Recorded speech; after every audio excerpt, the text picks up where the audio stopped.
Meet the American who wrote Jingle Bells, James Lord Pierpont, dashing dreamer and scandalous rebel.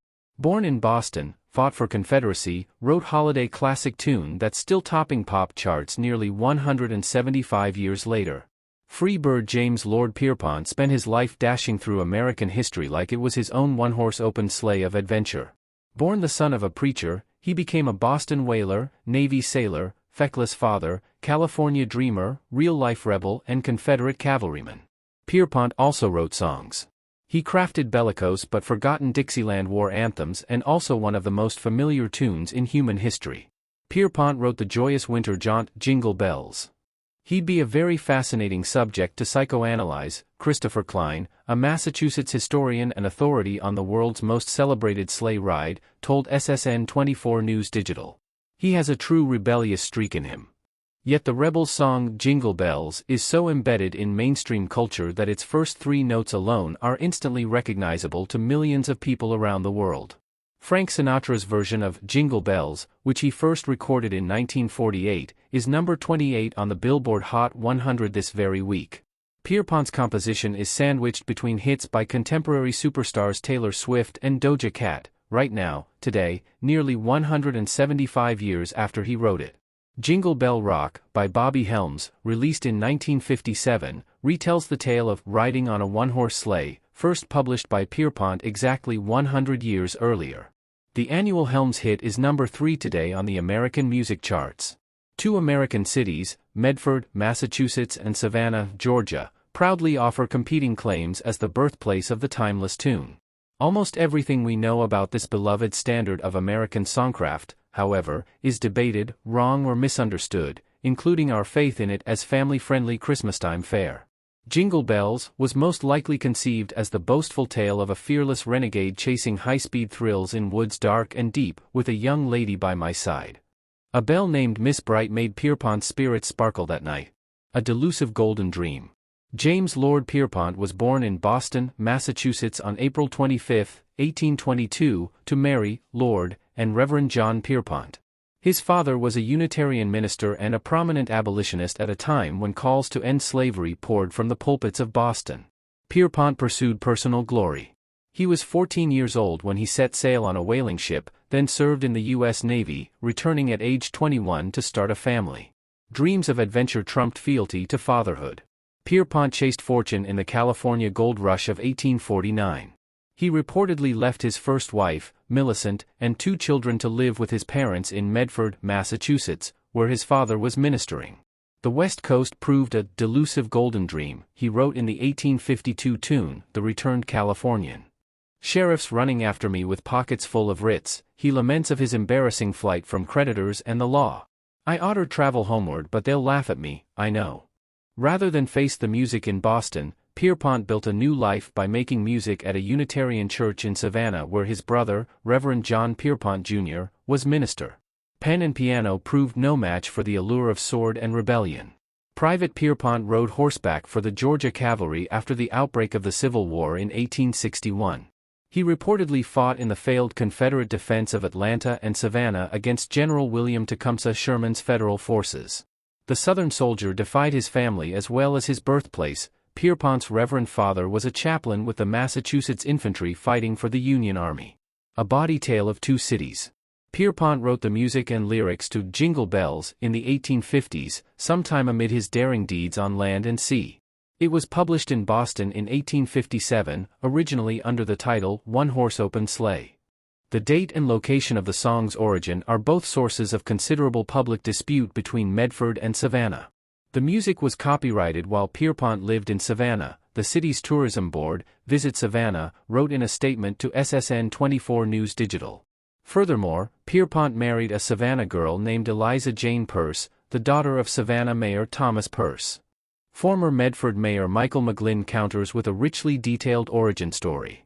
The Merry Little Jingle, which became Jingle Bells, was a one-horse open sleigh ride from Malden Square to Medford Square, one straight line down Salem Street, McGlynn told SSN 24 Digital. Pierpont was joined on the journey by gal pal Fanny Bright, the former mayor said, when reckless speed forced them to tip the sleigh.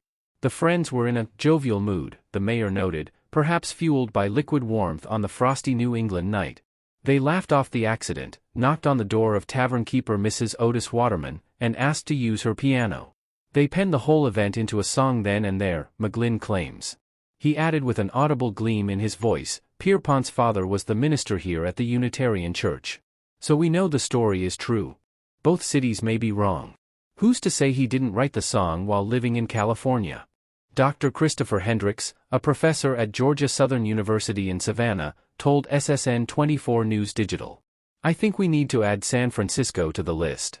Klein, the Massachusetts historian, offers a fourth option. The truth is that Jingle Bells may not have been written in Medford or in Savannah, but in Boston, he said. He cites recent research showing that Pierpont lived in a Boston boarding house in the summer of 1857, the same year the song was published. Same old song of fast cars and girls. Jingle Bells scholars appear to agree on several facts. It is not a Christmas song, nor was it intended as one, they suggest. There is no reference to the holiday, or any holiday, or the birth of Christ. The seemingly idyllic, homespun, and family-friendly imagery of Jingle Bells belies its author's maverick nature, and most likely his intent.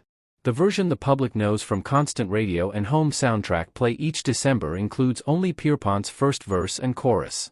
3 long-forgotten verses offer the scandalous tale of a young man and a young woman, alone in the woods, racing too fast and possibly intoxicated. Miss Fanny Bright was seated by my side, Pierpont reveals in the second verse, while their horse was lean and lank and got into a drifted bank. The narrator falls on his back in the third verse. A gent was riding by, he laughed as there I sprawling lie, amused by the man perhaps too tipsy to write himself. Go it while you're young, take the girls tonight, Pierpont offers in the fourth and most salacious verse. It suggests that the excitement and danger of a furious fast sleigh ride might fuel a young woman's passions. This is the classic American story of 1950s drag racing, except he wrote it a century earlier, said Klein. Racing fast, a high-speed crash, a woman at his side. It's the same old American song of fast cars and girls we know today. First musical interlude from space. James Lord Pierpont died on August 5, 1893, in Winter Haven, Florida. He was 71 years old. He's buried at Laurel Grove Cemetery in Savannah, his gravestone accompanied by a marker representing his service to the Confederacy in the Civil War. Jingle Bells, among other claims to fame, was the first musical interlude from space, the National Air and Space Museum reports. United States astronauts Tom Stafford and Wally Schirra transmitted the song back to Earth during the Gemini 6 mission on December 16, 1965.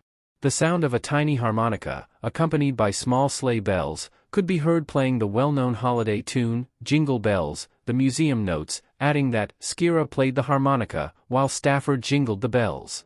Pierpont was inducted into the Songwriters Hall of Fame in 1970. It claims that Jingle Bells was first performed in Savannah at a Thanksgiving church service in 1857. It was so well received that the children were asked to repeat the performance at Christmas service, and it has remained a Christmas standard ever since. Pierpont's name enjoys nationwide recognition for another reason. He's the uncle of John Pierpont, J.P. Morgan. The famed American financier is the son of the songwriter's older sister, Juliet. Bob Dylan recorded the critically acclaimed song, Nettie Moore, in 2006, borrowing lyrics and structure from Pierpont's 1857 composition, The Little White Cottage, or Gentle Nettie Moore. Jingle Bells is, for millions of people today, as familiar as their oldest friend and as naturally nostalgic as their childhood home. Yet little of the cherished song was intended as it has been received. We all know Jingle Bells. We have this Currier and Ives image of Jingle Bells, said historian Klein. But when you read about it and read all the lyrics, it has a true James Dean rebel without a cuz attitude,